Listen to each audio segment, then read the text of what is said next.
Hello, everybody. Welcome to Rush Hour. We are your hosts. I am Lily. I'm Lizzie. And today we're going to be discussing embracing your flop era and why that's necessary. Let's do a red light, green light segment. Red light, what is one thing that you need to stop doing? One thing I need to stop doing, or one thing I'm going to stop doing, hot take, y'all probably thought this was my hair. But it's not.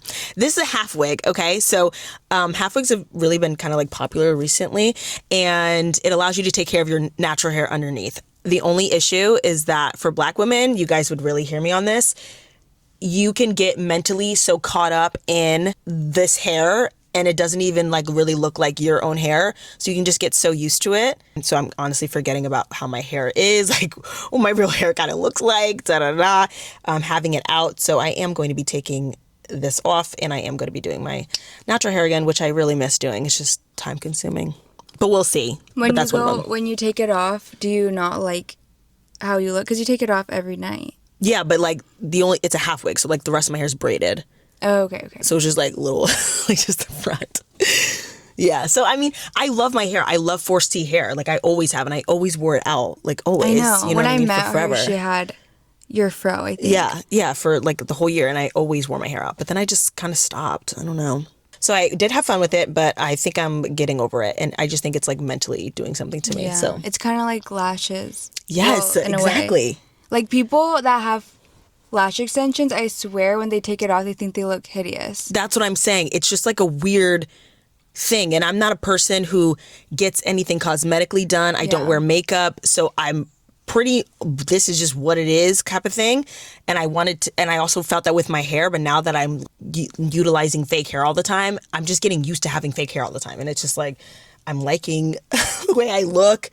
It's just like morphing into me. And I'm like, this is not my hair. Let me stop. Yeah. But what are you doing? I think I'm stopping over-explaining things and over-explaining my decisions. Like, I think I try to get people on board or to, like, understand. But now I'm like, this is just my decision. Okay, green light. What I'm going to start doing is... I downloaded this app. It's called Vocabulary. I don't know why I didn't remember that. It's called... That's why you need the app. Exactly. I downloaded Vocabulary, and it basically gives you different vocab words, gives you 10 a day to like study from. So I'm going to start doing that. I need to improve my vernacular. Is that what it's called?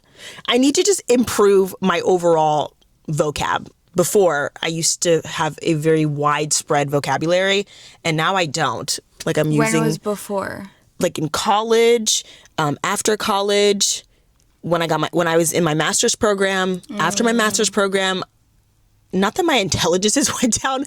I just think that with social media, and since I downloaded TikTok, which was after college, after my master's program, I don't know. So brain rot. Brain rot to the max. And I can't remember like anything. And just my vocab is a lot worse. So that is what I'm picking up because I want to improve that. And I'm going to learn Spanish. Oh. Yeah. Bueno. No, bien. No, bueno. Bueno? Is that French? That's something else. Italian? Bueno. Italian. Bien is like good. Bueno. Yeah, something. Anyways. What's your green?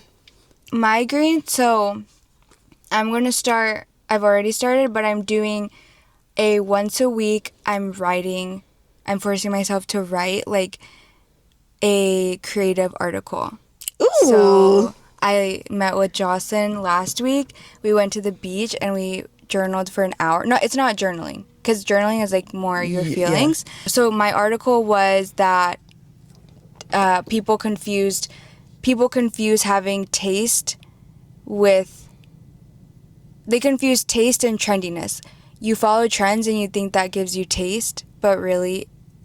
you're just following trends. But taste is something you have to like experience, acquire. Yeah. You need time, you need to refine. But like the girls especially on TikTok, they're like, I am obsessed with this. This is the best blah, blah, blah ever. But then they have nothing to compare it to. Yes, they just tried it. That's just trendy. That's not your true taste. Mm-hmm. So just anything that's Ooh. a hot take or something I want to Like a blog? kind of, yeah. But I would love I for you don't to put make it a blog. anywhere though. What do you mean? Like I just put it in my notebook. Oh. And then I shared it what? with Jocelyn. I think it It's just just helps for you. me refine my opinions. Oh, that's so cool. Yeah, non-performative. Oh, that's so cool. Yeah. I want to read that. Yeah, I might. I did post something yesterday on Substack. Do you know what Substack is? Carly it's like a has it. blog, yeah. So, I think, I just want to challenge my thinking and think, where did I get my opinions from? That's exciting. I'm excited for you. Writers Club, a one-man writers club. And it's a true fact of what you just said. I think there's just way too many trends going around, and everyone's just hopping on a bandwagon of whatever, and no one's having an original thought. Right. An so original likeness or original anything. Thoughts. Yeah, it's so easy to consume, right? It's so easy to get into it. So, yeah,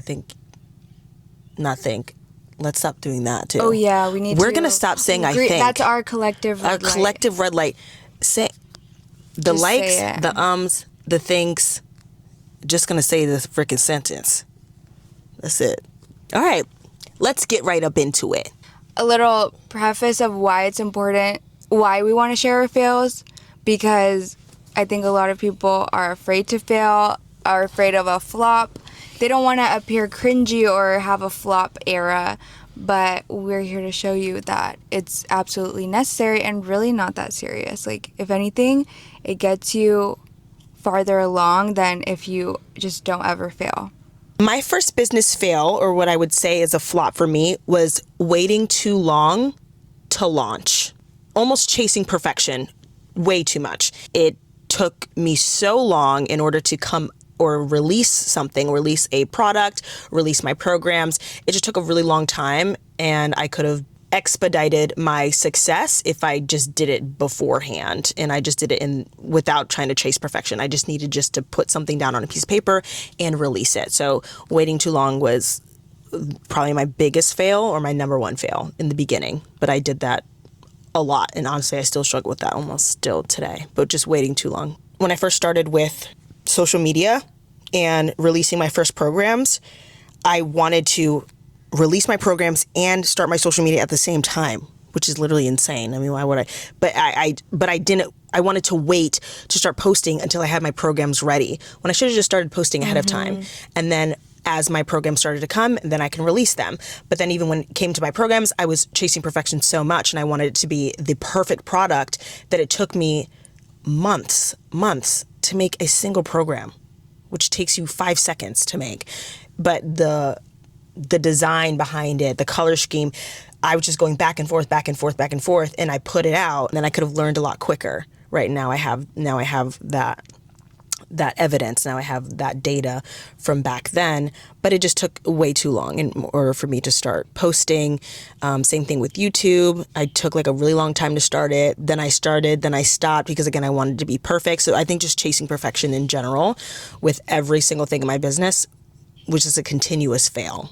What was the result when you finally did post? Or do you feel like because of the time, it wasn't as successful as it could have been? I think in the beginning, everyone needs to see how the public reacts to whatever you're putting out, right? You just need your trial starts and things. So I think it did really well for me not having a following, and for me just starting off like with posting about my fitness journey and things. Yeah, I think it just kind of halted me in my mind. And then from then on, I kind of kept with that when it comes to social media. I wanted every post to be perfection.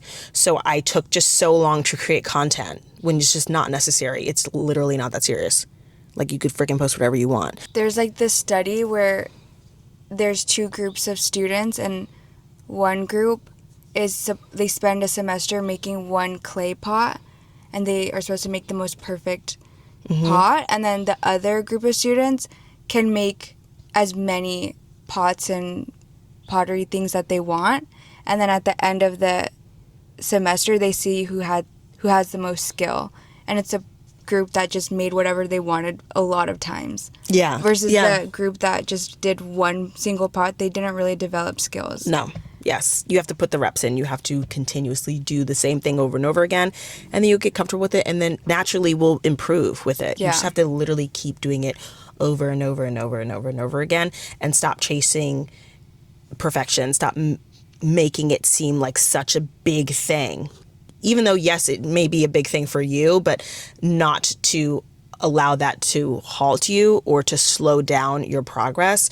And, by the time you know, it'll be a year and you haven't released anything because you're trying to wait for this perfect moment like that. No, don't do that. Just post what you have and then just grow from there. There's always going to be something after you publish it or post it that you were like, I wish I did this differently. And then just do that for the next time. Yeah. That's it. Then you get to do the refinement. But if you're always stuck at just the draft phases, you're never going to be able to move on from that. You have to utilize what you have, utilize the resources that you have. I didn't have a super nice camera. I just had my regular phone. I didn't have a private gym where I could just train with nobody in there. It was a public gym. So all of my video tutorials were in a public gym, and having to do my voiceovers, like, again, editing was kind of new at that time. So everything I wanted it to be this perfection, this whole ordeal, right? But I didn't have the resources or the finances at the time to even do that. So you have to utilize what you have, and you have to make do and make it the best that you can, but don't rush it. Don't be sloppy. Don't be sloppy with it, but do the best that you can with what you have. I actually had a similar experience with my Solon challenge in that I had been wanting to do programs for years, probably 3 to 4 years, and I just never felt like I was ready. There was always an excuse. And then Solon reached out to me, and they were on me. Like, they were like, okay, this is the date that you need to launch by, and then you work backwards from there. So I think just having the date set a fire under me. Yeah. And I was like, I need to deliver quality, which I know I can do, but having the deadline is guaranteeing that. And you were on it, honestly. You locked in. Yeah. Like, Lizzie Loki went ghost for a grip. Like, she locked in, and even when we were doing our hangouts and things like that, like, you were still very much on it, and you delivered so quickly. I mean, I remember when you said you signed on, and it was like weeks later. I'm like, girl, hella fast. But that's what's needed, right? Because now for your next programs, and those programs did amazing, Yeah, they did. So for her next programs, it's just going to be even better because now you have the reps, you have the data to look back on. What did I do wrong? What did I do right? And it was never a flop. I don't think it was ever a fail, but it was a learning experience. And you can look at that as like, okay, this may be some points, some aspects may have failed or whatever, but you can look at that as, okay, this is a growing point. So I'm going to do this for next time, and this is going to be even better. You're never going to, I just think in a content space or a product space, it's never just going to stop at just your first product ever. Like, it's never ever going to do that. You're always going to level up, and there's always going to be a progression of that. So even if you think you have the best product, like, you're never, I don't want to say you're never going to be satisfied, but never, honestly, really, like, when you own a business, I don't think you're ever fully satisfied with the only product that you put out. Like, you're always going to put out other stuff, like Scrub Daddy. Scrub Daddy's bomb. Okay, I use that all the time. They're freaking sponges, but they didn't just make the original Scrub Daddy. Like, then they started adding Scrub Mommies and dusters, like, so well with just the first main product, right? So you're always going to upgrade. So you don't have to be, okay, this is going to be the only thing I'm putting out, so I have to make sure this is perfect. Put out the first thing, grow from there. What things have you failed? And did you see the base? The base? I was just going to say that. I literally love the way that she did that. Yeah. I'm like, dang, I want one now. Honestly, yeah, that's a great marketing, because the Weekender bag, I absolutely despise. Like, you had it. I hate it so much. Do you? So many people say that. I don't have that. The worst, but their marketing for it in the beginning was phenomenal. Yeah, I needed it, and I got it, and I don't buy luxury bags or worst bag of my life. But now you can trade it in 20% off. Oh, wow. Okay. That's really good. Right? But if you have to still pay, but it's 20% off. Yeah. But no, I love and you get a free embroidery. They take their flops. Yes. Okay, and I also think Kim K does this really well. When she named Skims kimono at first. Did she? Okay, so she named Skims kimono. And I was reading the book, and they printed hundreds and thousands of tags and they printed all the clothes. Then she got canceled because that's a cultural appropriation, like a kimono. Oh, really? Oh, yeah. Yeah. So then they were. Emma agreed. She was like, "Yeah, we could have either just kept it and like done it anyways because we had so many products printed, or just start fresh and wow, what a great idea! Apologize to start fresh. and whatever." So they had to just discard all of that, and they delayed their launch to name it Skims, which is way better of a name. And now look, it's literally a household name, honestly. And the fact that they could take that and twist and like own their mistake. And I think owning the mistake. Really yeah, like they did that based Shay. Yeah, Shay they're did owning that. it. They're not running from it, avoiding it. And it's okay. It's okay it's okay if you flopped, or even if somebody doesn't even know. Again, if you have a business that big, yeah, obviously, if you have a lot of complaints and things like that. But if you know how to properly turn it around and be like, okay, I'm going to use this as a learning opportunity here and not as a knock on my character, or not as a knock on, it was her first weekender bag, what I mean? So I think she did an amazing job with that. And I think that it shows a lot about how failures and flops are so necessary, because now people who I didn't even know what a weekender bag was until yesterday. Okay. Oh, really? No idea. You've never seen? And also didn't even know that base was from Shay, the Pretty Little Liars girl. Okay. Wow. Did not know that. All right. But now I'm like, dang, I want this weekender bag now. Looking at these upgrades. Did you watch that show, Pretty Little Liars? I watched it a little bit, but I didn't have cable. So, and my mom didn't let me watch anything. So I could only watch it like at my friend's house. But honestly, I was going to because now it's on like Netflix and stuff. But I was going to rewatch it. But I think, you had to be there. Oh, yeah. You know what I mean? Like, you can't. You had to see every new episode. Yeah, you had to be there. Like, you can't just like, I'm watching Teen Wolf, you know what I mean? So maybe I can go back and see. But it's probably cringe. Yeah, honestly, I think it's cringe that the teacher is dating the student. Ezra. I know all that. That's just, looking back, it's going to be hard to watch. She's like 15, right? 16? Yeah. And then there's so many movies like that. I mean, that's always been my dream, to be honest. But obviously now as an adult, I'm like, oh, F no. But... Was it, Cher? Was Cher? Did we talk about this? Cher? Cher. And like the singer? No. The movie. It's like Cher and her dad is a lawyer. Clueless. Did you see that yes, movie? yeah. The whole thing, she ends up with her stepbrother. That's not weird. Is it her stepbrother? Yeah. That's why when you look back at old plots, you're kind of like, oh, that is weird. Wait a minute. Dang, these Still fantasies. love that movie, though. Yeah, I know, great movie. It's just strange. Yeah, you had to be there. You know what I mean? So I think maybe I'll watch it, but I think I had to be there. But yeah, I think the improvements, again, those failures are necessary in order to improve. So I think that let me stop saying I think.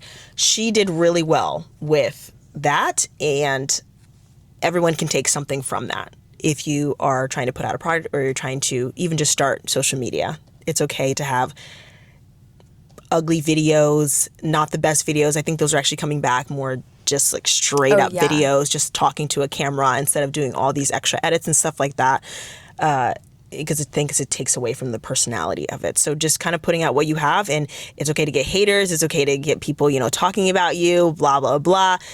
It's just important in order to go through all of those failures and all those flops and all of those, negative things in order to grow from that. And if you need encouragement with that, go on YouTube, look up your favorite creator, and then go sort their video from oldest to newest. You will see, well, if they didn't delete it, you will see the most cringe videos ever. And then you're like, wait, they didn't just pop out of nowhere with these amazing editing skills, this amazing aesthetic. They had to earn it. Yes. They had to earn it through repetition. And hard work, and doing it over and over again, and never giving up. It's so important. Looking back at my old videos I posted on Instagram, oh my gosh. Like, sometimes I honestly want to cry. I wish you could sort it that way through on IG too. I know, right? Oof. Or looking back at my old video tutorials, woof, because some of them I still have on there, like on my programs. Like, oh yeah, on Everfit? Yes. Girl, Morgan, my client, she was like, who is this man in here? Like, I was like, oh my gosh, because I haven't looked at them in so long. So that, yes, but looking back, like, again, and my videos now are going to be phenomenal. You know, they're going to look very professional, but I didn't have the means back then. So you just got to put out what you do. And I'm doing just fine with those ugly videos, you know what I mean? So it doesn't really matter. Yeah, and nobody's analyzing you as much as you're analyzing yourself. If you post something and you're like, oh my gosh, are they going to notice this? No, they're literally not. Literally not. And honestly, when I see something that isn't perfect, I actually kind of like it more. Like, I love a video of somebody talking crap in a bonnet or waking up or just like phone close to them. Nothing super. I do love a pretty setup. Like, I love when you do your videos. I'm obsessed with that. But I just think, like, also when people just pick up the phone, put the camera up and just start talking, I just love that. It feels very genuine and it feels like a person. You know, it doesn't feel like a curated event or a curated thing that you had to think about, script out, blah, blah, blah. It's just very, this is how I feel right now. And I want social media to kind of get back to that, which I think it is. Yeah. But I like that. So I think if you are scared or if you feel nervous about it, it's a perfect opportunity because you don't really have to do too much right now because people are yearning for that kind of familiarity and that genuineness. And if you want to start content creation, just make a separate account. Yeah. I think people get in their heads about friends, family, high school followers. It's always cringy until it's not. Okay. So take advantage and just absolutely put yourself out there because everyone feels cringe. I feel cringe. Sometimes I feel cringe doing this. Oh, hell yeah. In the beginning. Especially editing it.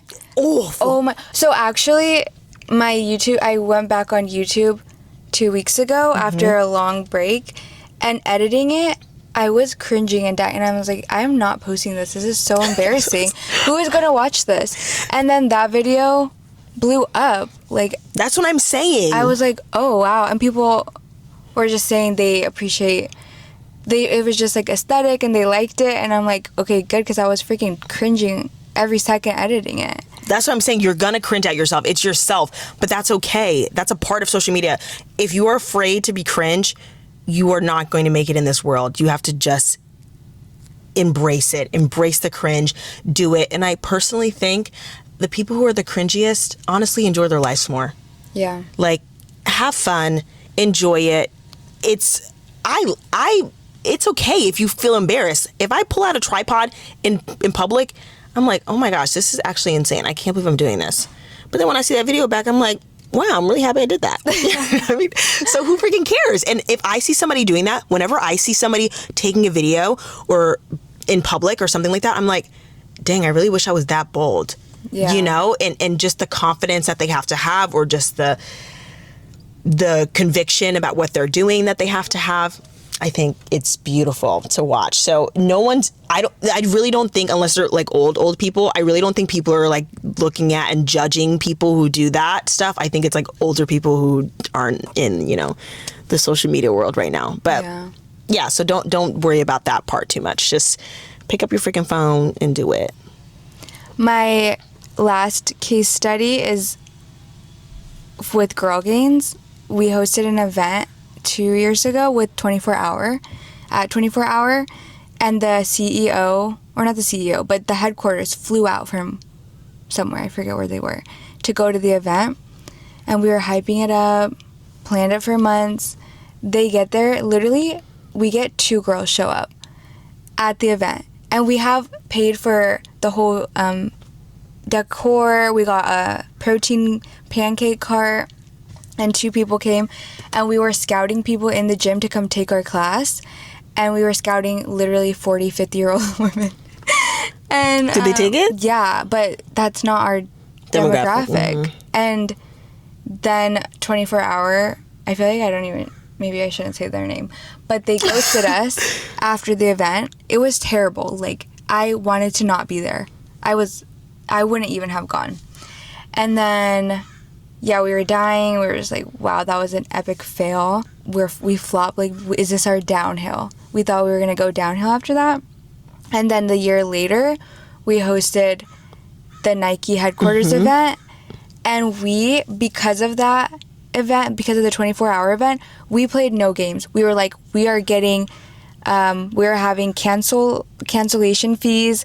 We're going to have text message reminders. We're going to make sure that these are overbooked. So we overbooked every slot. And then, which kind of wasn't good, because then people really did come. And we were like, oh wait, shoot. But yeah, we just got our act together, and then we sold out every single slot, and we had more than. And now every Girl Games event is like always like sold out. And Nike was so impressed. They still continue to do events with us, and they still want to do more. So that fail really needed to happen, because otherwise we would have just thought everything was so easy. Yeah. Because I do think with our beginning explosion on TikTok, everything was easy. Yeah. So then we needed to be humbled to realize, oh, you actually do have to put in the work. You can blow up really fast, but that's why a lot of times when people blow up, they don't know what to do with it, right? They don't know what to do with the fame, and they fail after, because it's like, oh my gosh, like too much, too much. But yeah, embrace the failure, take the feedback. Get the help, yeah. Definitely get the help. That's one thing. I would say another failure of mine, or last failure, would be I hired for my business a mentorship, so WWBA with Kendall Strample, and honestly, best thing I've ever did for my business. It absolutely elevated my business and elevated my direction of what I wanted, who my ideal client was, what exactly I wanted out of my business in general. So getting help is so important. Hiring people that know more of a certain subject than you do, because you can't do everything and you can't know everything. And if you try to be the jack of all trades, or if you try to wear all the hats, you're never going to elevate. It's always going to be very stagnant, because you can't do everything to perfection, right? Do what you do best, and then you need to hire out for other things. So you have hiring mentorships, hiring videographers, hiring photographers, or hiring an editor. Like, if that's something that you need to do and you want to invest in that, investing in yourself, do that, because hiring help and allowing other people to put their hands in your business could absolutely make it grow so much quicker. And you can kind of, you can jumpstart a lot of those failures. You can kind of skip over a lot of those failures too, if you hire out, because again, you're not doing all of the work, right? But you kind of have to do that stuff in the beginning. But once you feel necessary to kind of invest in yourself and you feel comfortable with that, definitely hiring people and asking people for help. And you do that a lot. You always just ask, like, almost just like advice. Anybody who's really doing really well, like, she'll just literally just go up to me like, hey, you want to do coffee? Let's have a coffee. Let's talk it out. Let's see what you're doing. Just being very curious, having curiosity is so important for your growth. So you do that really well. But I think doing that too, just asking questions and asking people and hiring people to do things that you aren't the best at doing. Yeah. Exactly that. That's it though, guys. Thanks so much for watching and for listening. Should we say thanks for listening first? Because of podcast. Thanks so much for listening and for watching if you're watching on YouTube. And we will catch you at the next one. Mwah, mwah, mwah. Bye. Bye.